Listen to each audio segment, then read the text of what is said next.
sa laboratory. Papasok na kami. Dito na kami sa laboratory. Papasok na kami. Dandali mo lang din mamaya madiretso.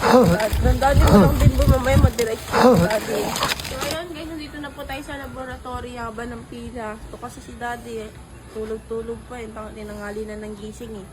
Ano di? Kaya pa di? So ayun, antayin na lang namin yung doktor. Ina, tayo na dyan di. Ano tayo ko? Buka doon oh. Yan ka lang. Yan ka na lang. Sige.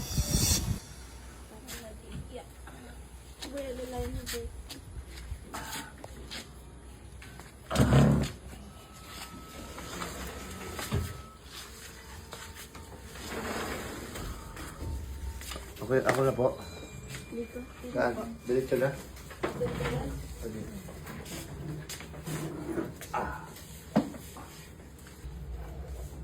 3-5. Dito ako ihi. Mamaya ka na, pagtapos ko.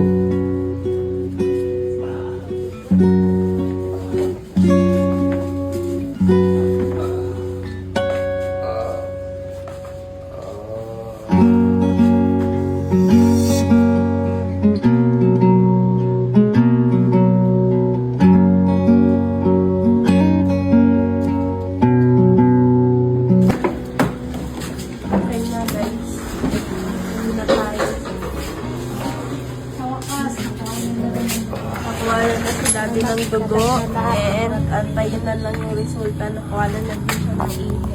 Antayin na lang yung resulta. So yun na. Nakadalawang turo kasi na mali yung isa eh. Ito lang yan dito. Hindi na yung wheelchair. Pakibaba niyo muna. Wheelchair. Hindi nakakita yung ugat. Ano ng taba. Nataba ang yan naman. Ang daan lang dito.